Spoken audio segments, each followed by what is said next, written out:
Hey guys, welcome back. This is going to be the first time we are ever doing a meta-analysis video as in-depth as this one here today.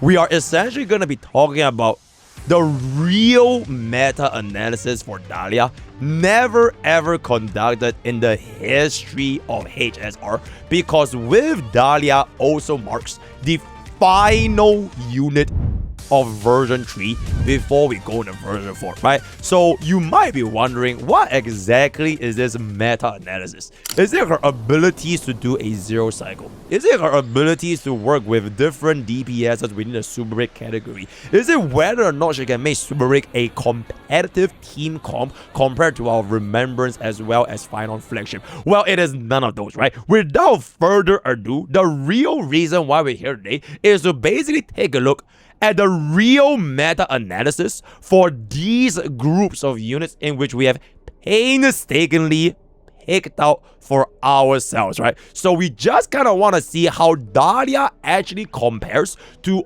all three versions in all three of their endgame environment. So starting off right here, we are going to be starting off on the Fu Xuan Silver Wolf as well as a little Herda, right? So this is gonna be Fu Xuan's lore analysis right here. You can see that she is really, you know, yeah, it's like her age is definitely catching up with her a little bit, if I can say so myself. I would say that some might say for this particular angle, it is not gonna be too big of an impact in the meta, if I can say so myself, right? And then jumping on to the next unit, it is going to be, oh my god,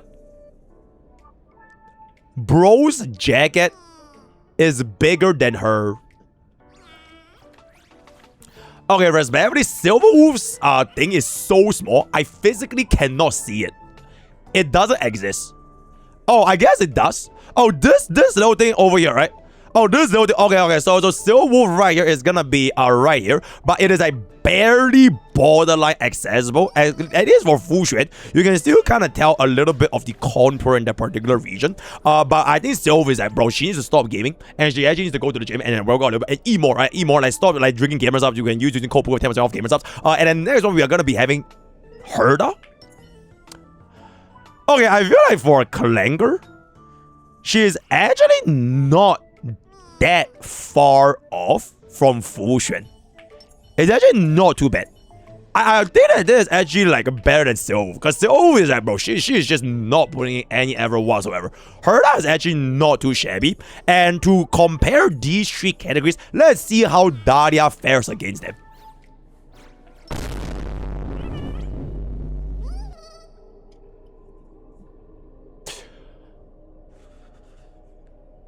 Holy shit.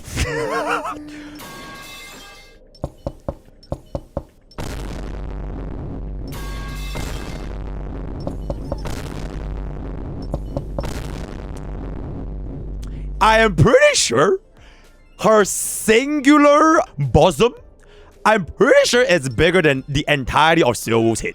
I'm pretty sure it's the same size, if not even bigger than her entire head, which I think is honestly diabolical. I can literally picture Silver Wolf right here, and this is like her hair. That is, oh my lord, man. Yeah, that is a little bit, that is a, ooh. Oh, that is, oh my. Yeah, that is a little bit ridiculous. So unfortunately, I think we have come to our verdict over here. A negative diff. Unfortunately, version 1 category just is not going to be doing too well. We're now going to move on into our next category, and that is going to be Sparkle, HMC, as well as Hunt March 7th. All right, Sparkle, HMC, as well. Oh shit. Okay, you know what? We're just gonna pretend. All right, HMC as well as a Hunt March 7th. All right, so we're gonna start off with Sparkle. Okay, frankly speaking, Sparkle does have a. I feel like her shape is there. Right, I feel like her shape is more or less there in terms of like what she's bringing to the table, especially when it comes to a skill point heavy environment. Sparkle can definitely put in a couple of a bit of a work over there, if I can say so myself. For Okay, honestly, HMC looks pretty big. Bro, I'm pretty sure HMC is like bigger than Sparkle. Yeah, I'm actually absolutely positive HMC is bigger than Sparkle. So you know what? I'm gonna classify bro within the category. Yeah, it's actually really fucking big. So that is very nice. We are kind of just let's take a look at Han the 7th. Ooh. Okay, Han the 7th actually, she does have quite a decent amount. It's like they are like firm. They are very firm. Yeah, Han 7 is gonna be one of the bigger I think she actually mocked Sparkle. You can see how like Han 7, this particular section is like a little bit like upright. Right? It's like lifted. It's firm. It's strong. Like after her training with like the Yanqing and Yunli art, it really brought out the category. But yeah, HMC is just way too big. So bro is literally just mocking the entire class. And now finally, let's take a peek at the Dahlia.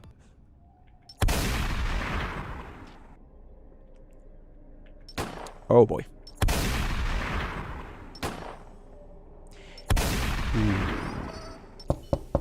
Oh.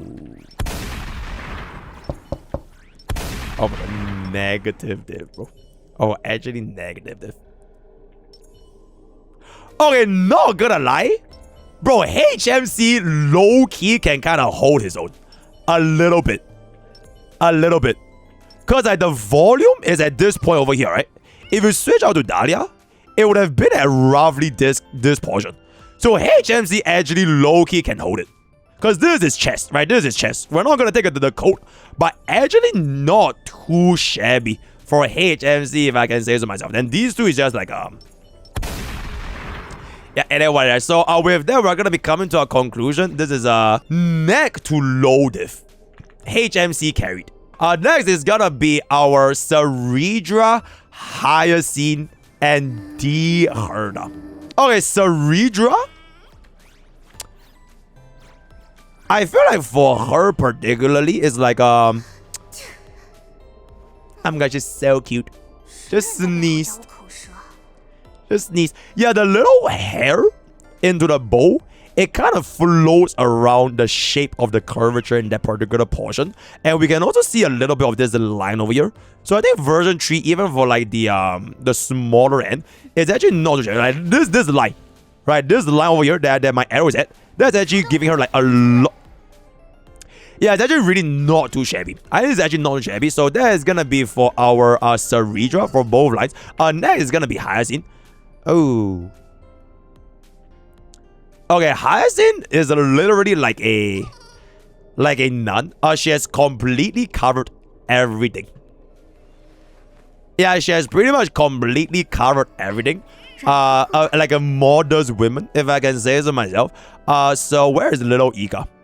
Yeah, if I summon little Ika, I think that would be a little bit more of a competition. But I think she's very reserved. She's very reserved in that regard. That means that her sustained capabilities will definitely show up a little bit higher in the rankings. And then whoa! Oh my god! Little Ika, yay! And then lastly, we're gonna be having D-Herda. Ooh. Okay, D-Herda, frankly speaking, she's showing a lot. Like compared to Hyacinth and D-Herda, she's actually showing quite a lot of the particular lines over here. Right, you can see like the drag between the underarms as well as the bottoms, which is gonna lead into like a little bit of a connectivity over here. Compared to Hyacinth, which really just that doesn't really do anything whatsoever. So the lines are really good. And also for a particular chest, you can see that there's this little key. There's this key which literally you can just insert a key right into this particular portion, and I'm guessing it might give her like a little bit of an upgrade, if I can say so myself. So that is gonna be for our D-Herda. Very good. And lastly, let's bring in the unit in question.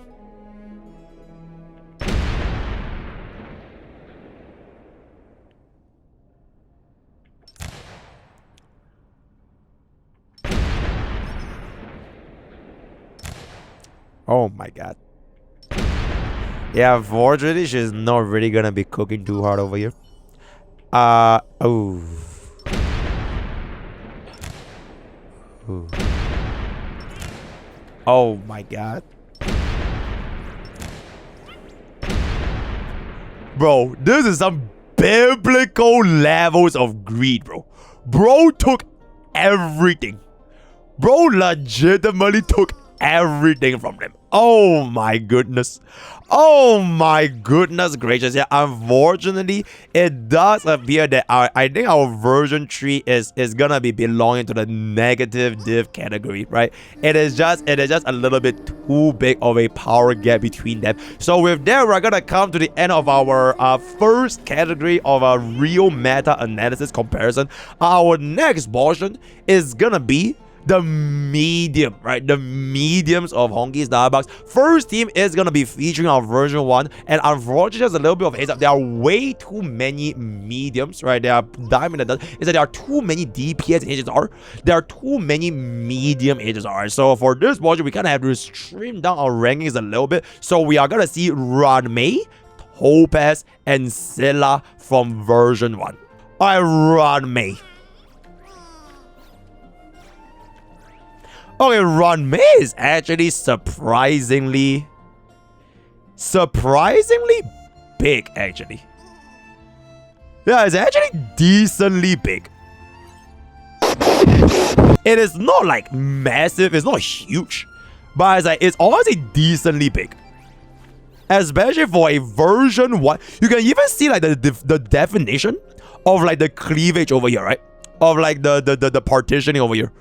Which I would say for a version 1 unit, that's honestly really, really good. And you know what she reminds me of? She reminds me of like the perfect like Asian Tai build.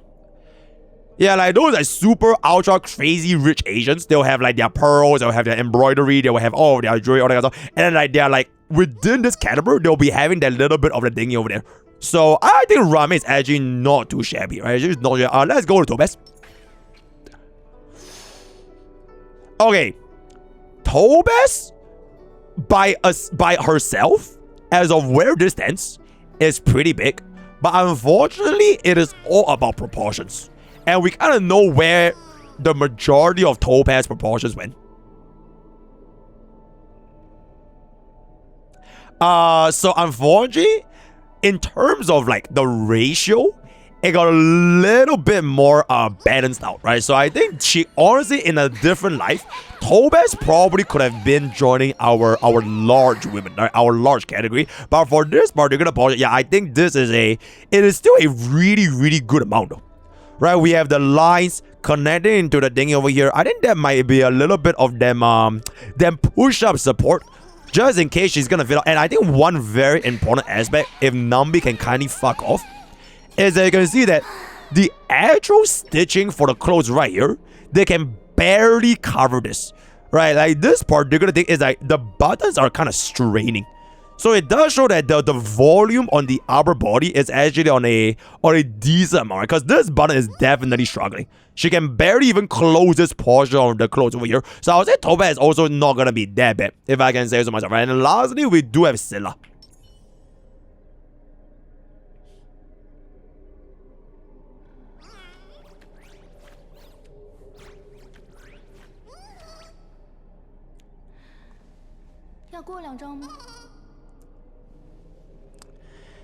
You know, as a version 1.0 unit, power creep is inevitable, guys.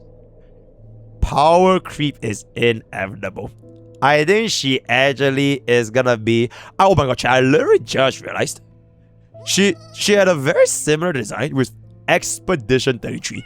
She could literally just write 33 here, and Scylla can join the expedition. Okay, by any case, yeah, Scylla, unfortunately, I think we might have misjudged. Bro probably would have been better off in the petite weight class, if I can say so myself, because she is like the athletic like distance run build. You get what I'm saying? Like really small in that department. With that, we're just gonna move on and let's take a look at how Dahlia is gonna be comparing against the three of them right here.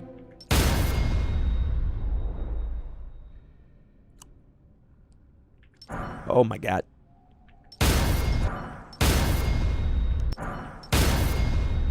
Yep, okay. There's a... Okay. Yep. Okay. Okay, but Topaz is actually starting to close up the gap though. Right, Topaz I think is roughly like 60 to 65% of Dahlia's capabilities. The gap is definitely like visibly closer at this point. Yeah, Bro thought she was in the team, so unfortunately that's my bad. But yeah, Topaz actually is not too bad. Alright, if you want to do it fast enough. Honestly, Run May. Okay, I think Topaz just looks a little bit better because we can see the shape. We can see the shape as well as the curvature from the side. But Run May is fully clothed for the most part, so you don't really get a definition. So in this regard, Dahlia is probably gonna be facing a closest competition with Topaz. And then Run May is just gonna come into the close second, surely because of size, and then Scylla just gets disqualified. Yeah, bro is disqualified. So I think, like, generally speaking, for this category, it is probably, we can say it is low diff. Scylla DQ, right? Next, I'll actually put up Brown to the first half. Unfortunately, there are too many version 1 petite women, so it kind of air what air. We're now gonna move on into our next version 2 category, which is Firefly Lingsha as well as Rapper. Okay, honestly, we could just do Fuke. Wait, chat, we could literally just do Fuke, and it could just be our super rate team. Okay, actually, you know what? Yeah, nobody knows who the hell is Rabbi anymore. First things first, if you did buy the Firefly skin, with my expert lore analysis and meta analysis in HSR, you would have the concerns that this skin actually nerfs your overall damage output, right? Your damage output is gonna probably be going down roughly like 35% because the actual outfit doesn't show the shading compared to the base skin, which is gonna be on a higher contrast, which then allows you to see the differentials in the front posterior region at a much clearer light, right? So you're literally gonna be nerfing your damage output with this one. So we are gonna be sticking to the base skin, which I would say Firefly is actually as basically our first girlfriend. It is not too shabby. The lines are very, very defined, right? The lines are very, very defined. And with this particular thing over here, you can see that this shape, it's connecting towards the front part of the aboba. So when this thing has a protrusion, it really shows that Firefly does have the natural shape because the thing is kind of just drooping down in a very natural angle. But one important thing to know is because she is like very, very well covered, right? She's very well covered. There might be a possibility that Firefly is scamming you by wearing a push-up bra. So you would never know that, right? Because I think from what we can see here, there's no way of telling what sort of a chat support she is secretly running. So maybe she might be, maybe she might not. But from what I see right now, I think there's a pretty decently shaped version 2 medium DPS, if I can say so myself. So now we're gonna be moving on to Lingsha. Okay, now you know for a fact that Lingsha, okay, this is definitely not going to be getting any form of the external support because she is basically buried out the whole length. The lines for Lingsha, it drags downwards, right?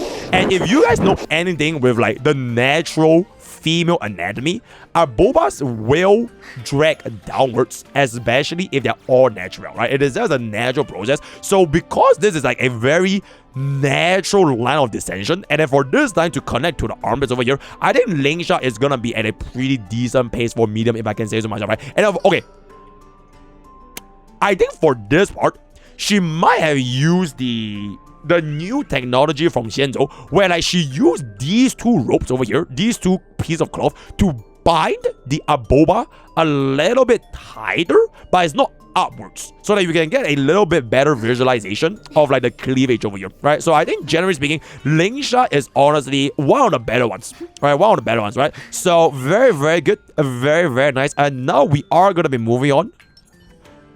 Oh, okay, for Phil is definitely gonna be a little bit more of the mysterious end, because I have no idea how it's gonna be looking at from the side action. But from the front, oh, Phil is oh my god, Phil is basically like the medium version of Hyacinth. She kind of just covered up everything, if I can say so myself. Oh, we can just use Tingyun. Or is Tingyun more of a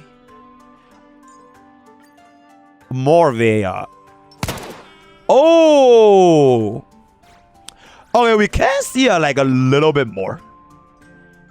Yeah, we can see a little bit more for OG Tingyun. Okay, one thing I'd like to notice over here for OG Tingyun, assuming that it's gonna be the same model as Fuke, is that this is very important, by the way. For it is what I call the button test, right? So like if they can put a piece of clothing that is bound together by one button, I want to see that the button test, how far this stretch. And because of this, you can see that the line for the button is clearly struggling, right? The button is definitely struggling like quite a bit, and you can't really cover this middle portion of the flesh over here. And we can still see a slight hint of the cleavage at the very, very top of that. Just a very, very small line, which is like barely noticeable because it was covered by the ribbon over here. But I can see a little bit over here. Oh, I literally just remember, she gives me a little bit of Reezy vibes. And there it is, right? So I think Tingyun / Fuke is not gonna be too shabby. I think Firefly is probably like, from what I see, is like the biggest, but you don't know if this is caused by any hidden technology up in there, or that's just not showing fully. And Lingsha is like, damn, Lingsha is always pretty decent for her. And then lastly, let's take a look into the comparison with a Dahlia.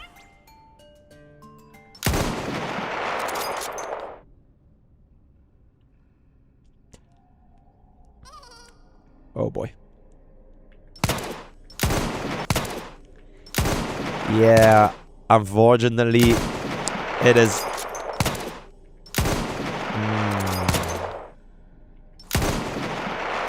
Yeah, unfortunately, it's not really gonna.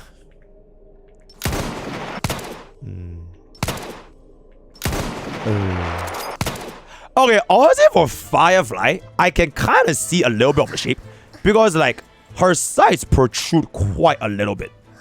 Right, for Firefly particularly, like in this angle, the sides protrude quite a decent amount. And then for Dahlia, it's like sheer mess. Right, this is a sheer mess that we're talking about. But like, relative to like the ratio of like how much mess they, holy shit. Yeah, like relative to like how much mess they actually have, I think Dahlia is edge.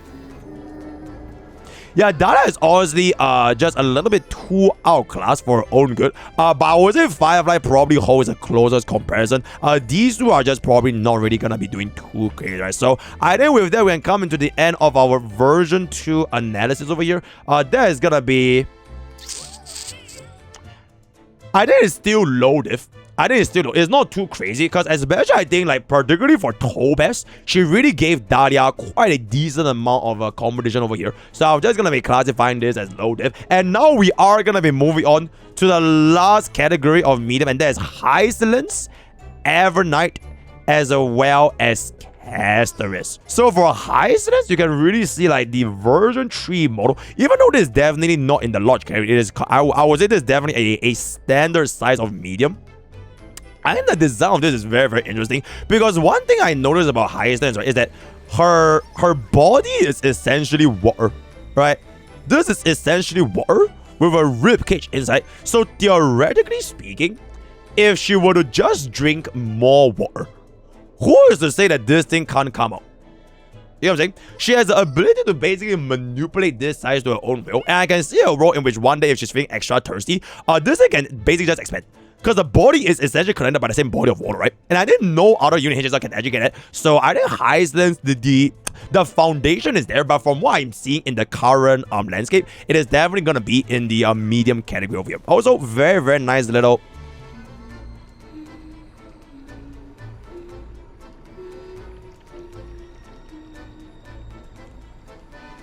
Very, very nice little angle over there. Let's just go into our Evernight. Okay, Evernight. She is relatively conservative. Yeah, she is relatively conservative. Basically, kind of cover up most of the things. We do see like 2 of the lines connecting from the underarm into the front posterior. And she can lift it up to take a little bit of a selfie over here. By very, very good, right? Essentially, I would say that doesn't really fall as much as compared to, let's just say, Firefly, because I think if you guys remember Firefly's clothing, the lines were like much more defined. And I want to take a look at the button test. Unfortunately, the button test doesn't really exist, and she's gonna be covered in a full single one piece that she's gonna be going all along this this chest over here, which is covered by some black liquid, and then she starts mewing for no reason. That is very, very good. But I think generally speaking, everyone is probably not going to come as close to, let's just say, highest, right? So that is going to be that. And then lastly, Asterisk. Oh, okay. I personally really like the Asterisk designs over here. So basically, she's, in a certain sense, she's not really wearing anything. Because these are basically just bandages, right? They are literally just bandages. It's a little bit like Yoimiya's bandage, except that she kind of just ties it into like a little bow. So the moment you take this out, the whole thing just unravels, which I would say is pretty crazy. And on top of that, I would say that the shape is definitely there. But what's even better is that she designed these flowers, right? These flowers actually goes underneath the bandage, so like Lord knows how they smell out of the tendon. Okay, but don't worry about it. In any case, I would say that for this particular version, you can see that not only does she have the line over here, she also have a little bit of this shadow, which is caused by the shape of the boba protruding outwards, creating the contrast in which it makes this even larger than in what could be. So I would say that for characters is definitely going to be out there. I think between these three, Casual is probably the one that can come closest to the competition with regards to Dahlia's analysis. So without further ado, let's take a peek over here.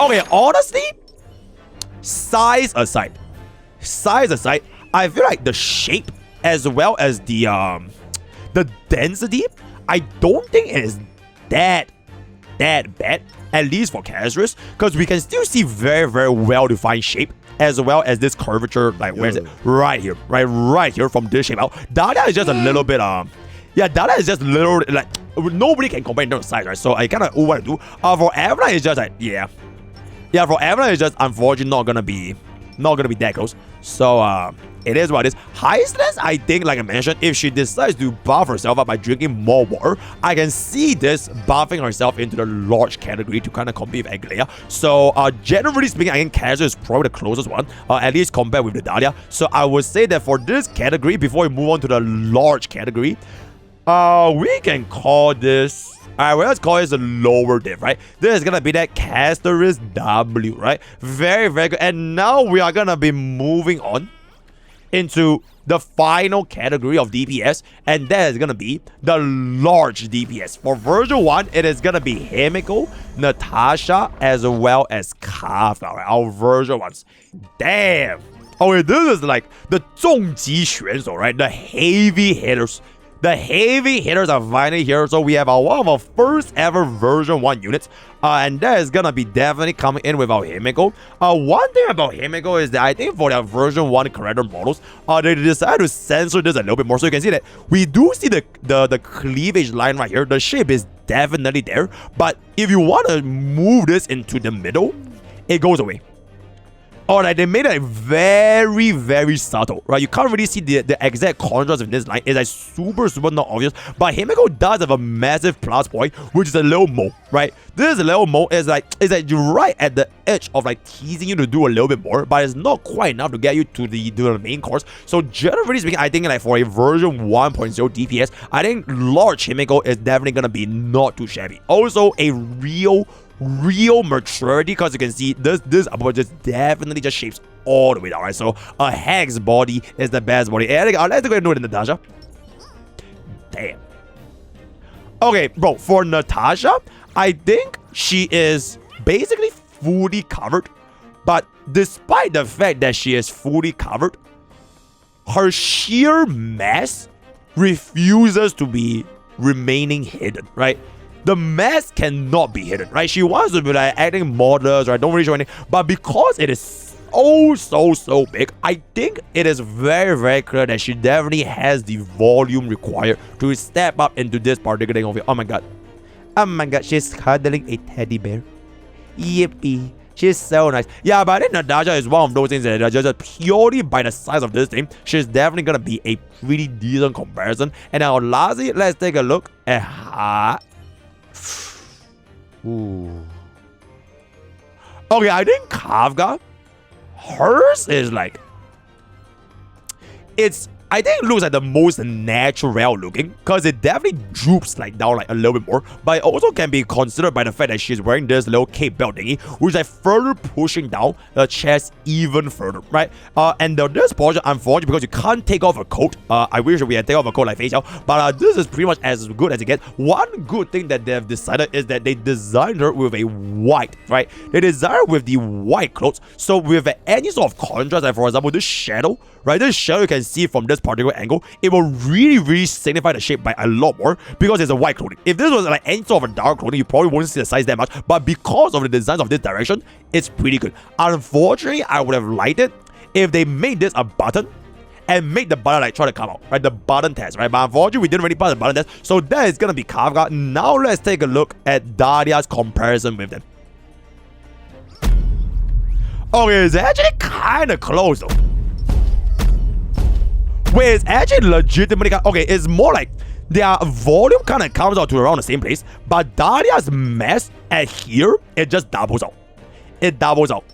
Alright, it kind of just... It's way more heavy here, but the outside part, I can kind of see them having roughly around like 85-ish% similarity, right? Like if you ignore this part, and it's just like by this, it's roughly 85%. Yeah, it's just that for this part, it really makes the difference like a lot bigger, right? So that's gonna be for Kafka. And then for Natasha, okay, not like Natasha actually looks... Natasha looks a little bit closer. Yeah, Natasha looks a little bit closer, if I can say so. And like, imagine if Natasha actually just like held a little bit more of the contrast over here. That would have been quite okay. Yeah, but the Dahlia's under a boba just like way too strong for her, so that's gonna be that. And lastly, Himeko. Okay, Himeko and Dahlia, they're almost wearing the same thing because you can clearly see the definition in the under a boba. But because Himeko is too old, she's a hack and she's from version 1, the volume from the under a boba is not enough, right? Like Dahlia simply just have like way more volume. But in terms of the shape as well as the contrast, I think Himeko is basically more or less there. So she's like a unit that has the right fundamentals, but she doesn't have enough volume as well as mass to compete with the latest version 3 DPS, and that's gonna be Dahlia, right? So with that, I would say this is probably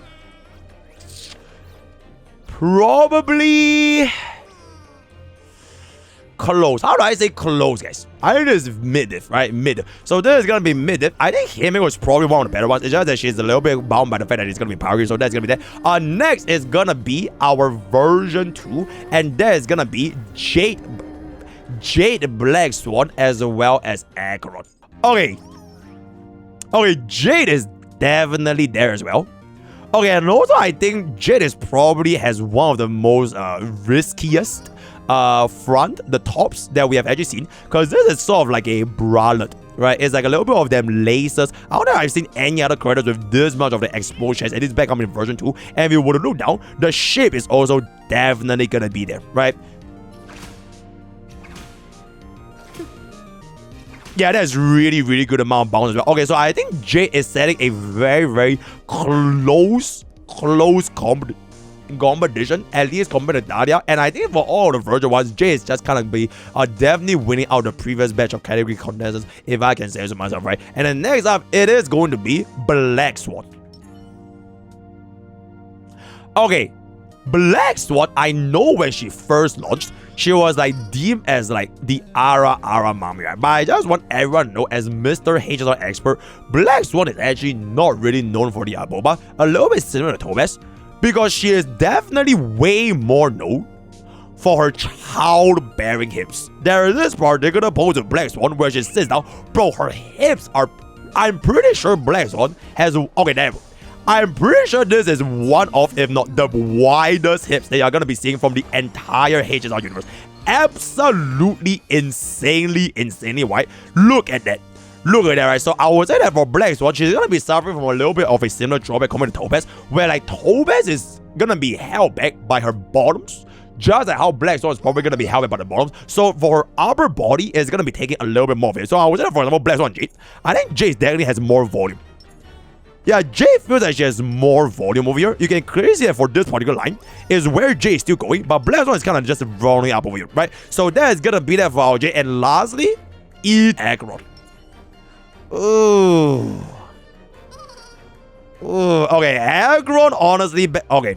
Agron is definitely, she's like large, but it is around not a large.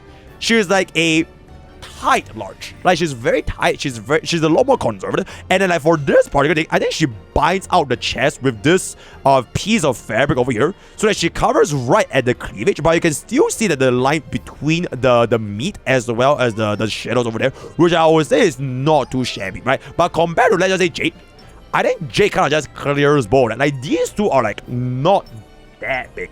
In fact, I think Black Swan is like a little bit bigger than Agron, and then Jade is just kind of like, there we go, right? So let's take a look at the Dahlia. Okay, wait, actually Dahlia could be seen a little bit better over here.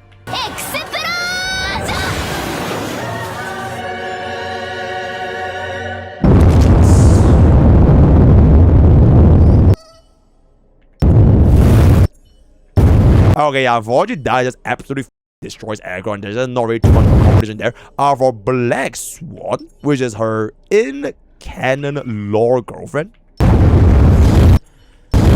Okay, this is I can imagine why she would say Black Swan is like a top or a bottom, right? I think if Dahlia was a top on Black Swan would get absolutely crushed. Like, there's no way, like, when these two things collide, she's just gonna completely devour Black Swan, and like, she just wouldn't really stand a chance anymore. So it's just a little bit unfortunate. So I think Dahlia needs to just chill a little bit and let Black Swan be more rough with her, so that we can just see a little bit more of them actions going on without being fully consumed by Dahlia's Ababa. And lastly, for Jade.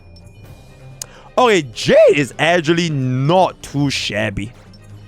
Yeah, I think Jade is actually not too shabby over here. Wait, actually the size is like a little bit comparable.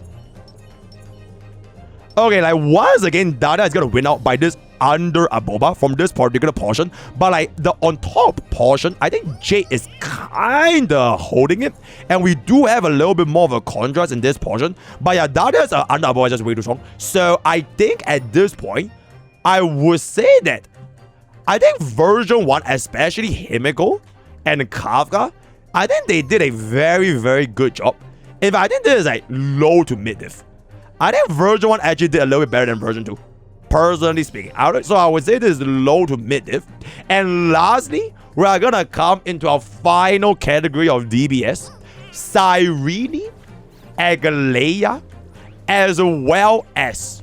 So Cyrene, as we all know, she basically previously crept the entire category of HSR DPS, right? So in terms of DPS ranking, I think this Cyrene chest is, I don't think we need any explanation. She's one of, if not the biggest ones we have seen. Holy, especially I think one big buff for Cyrene is that she literally has the ability to turn into a giantess.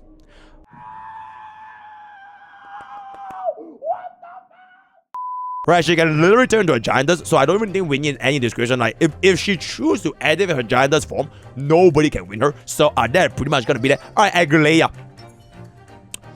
Ooh, okay, Aglaia is honestly one of those that I think if she was born in the same design with Dahlia, she probably would have won her. Because those are some all natural gold, and she has double. Even Garment Maker has a set of those, right? So technically speaking, she has two. She's literally having the Amphorious technology of having two sets of Abobas for the price of one, which I would say is pretty crazy, right? So two whole sets, but Cyrene is basically transformed into giantess. And lastly, we do have ourselves mydei. Oh my good heavens. Oh my. Okay, actually, bro is absolutely massive, by the way. Holy. Yeah, you can definitely clearly see the cleavage. You can clearly see the muscle separation in the middle, the obliques, the partitioning from the armpit going down into this portion over here, and no nipple, so it is what I do. But that is gonna be, oh, bro, his chest is so big, you can literally see it outside from his clothing here, by the way. This is like his chest light right here, right? So I would say that mydei is definitely one of the... I literally just realized he has a bicep vein. Bro, bro, mydei is basically Dahlia but the male version. I never noticed he had a bicep vein over here.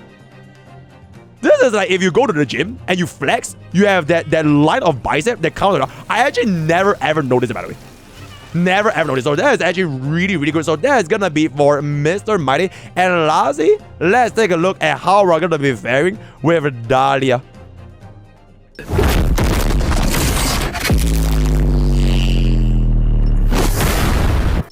Ooh. She is big. Oh, she is really, really big. Oh, she is really, really big, dog. Like. Oh yeah, unfortunately, Mydei is just gonna be a little bit more here. Let's take a look at Aglaia. Okay, Aglaia is not too bad. It's not too bad, but definitely still losing a little bit more of them volume. But it's not too bad. It's not too bad. And lastly, the clash of the strongest DPS of today and the strongest DPS of yesterday. Cyrene. Alright, let's take a peek.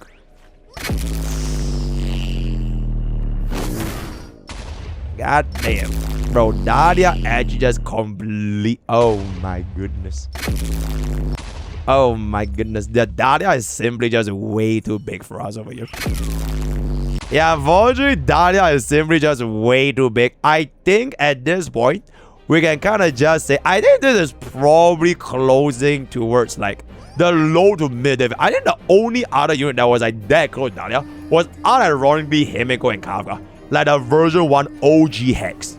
Like the Hex actually held I think it was a pretty decent battle with Dahlia. And before we close up this entire video, so here is what we have found, right? The petite DPS, the medium DPS, as well as the large DPS. And I just to like close up this entire thing, let's just do all of them side by side once again. So let's just take ourselves the smallest. Alright, so this is basically the pace of HSR's DPS power creep.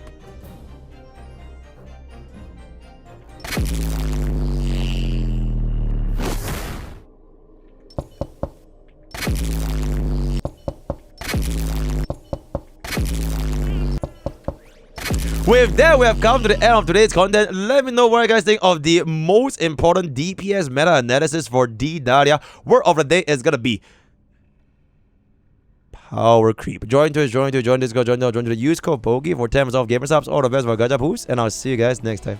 I can't believe we actually spent 46 minutes on this, right? That's absolutely